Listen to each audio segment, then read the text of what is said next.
Don't hold back. So we'll leave it there. Don't hold back.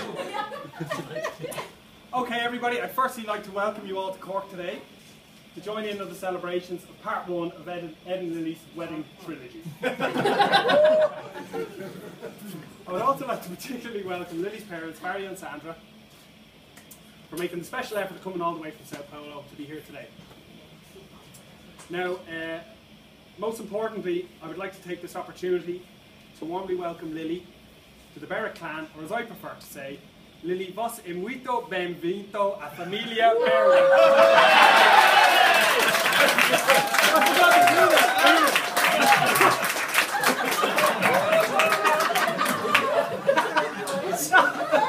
Hey, that's a bigger hug than I got!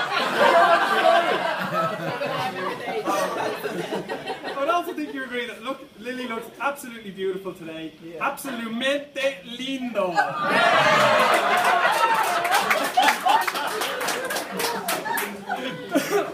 Okay.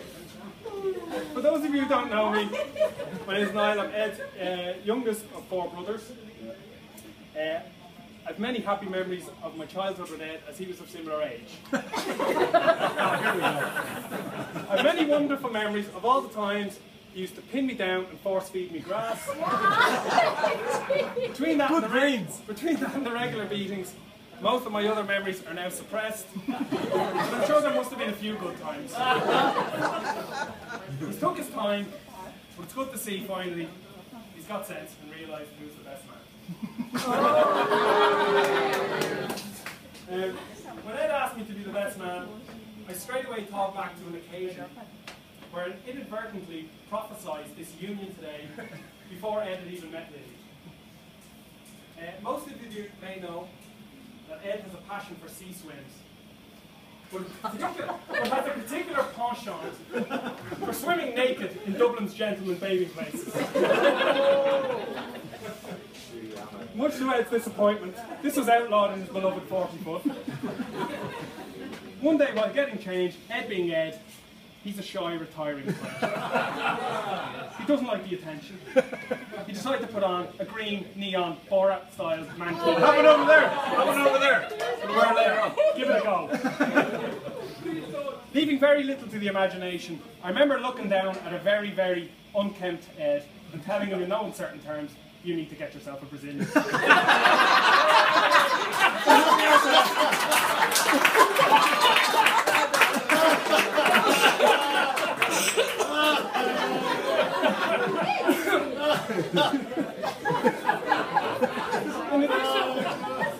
In addition to unnecessary and inappropriate nudity, another one of Ed's passions would be his deep, deep appreciation of thespianism.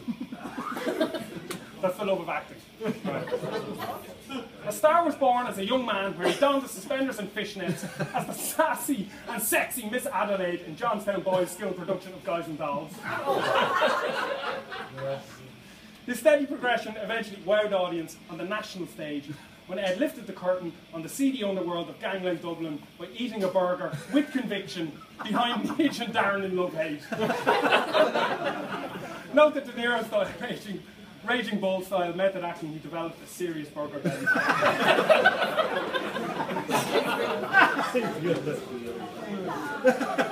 His career climaxed on what was undoubtedly his finest hour, with his tour de force delivered in a public toilet in Germany.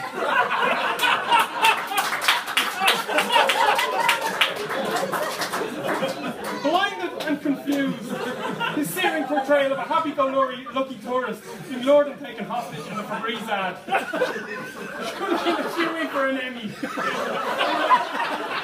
Hawaii or something.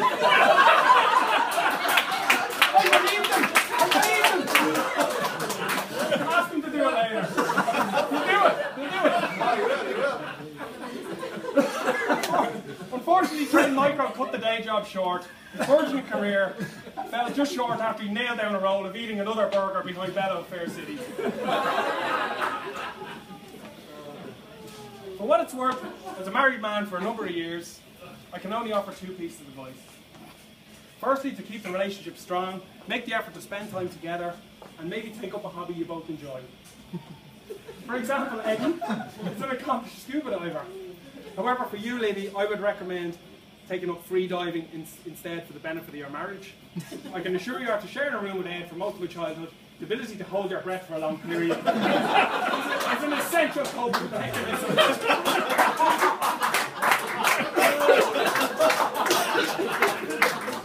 My only other advice would be to accept each other for who you are and use this individuality to embrace your future. Lily, you probably have a head start on this acceptance phase, as I remember you used to live in a house that overlooked Dublin Zoo. Unfortunately for you, your future in Cork, you're going to be stuck with the same view of that giant silverback lumbering around on his legs. On the plus side, living off a place called Manor Farm Road, you might be able to make some money out of it.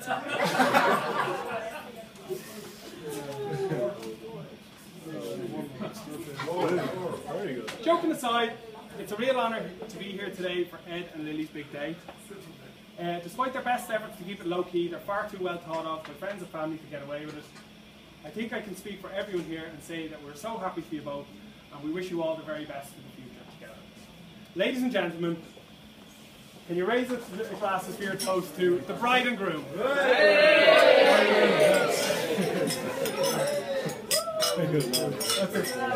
great. Well, no, that was a great speech. I love it.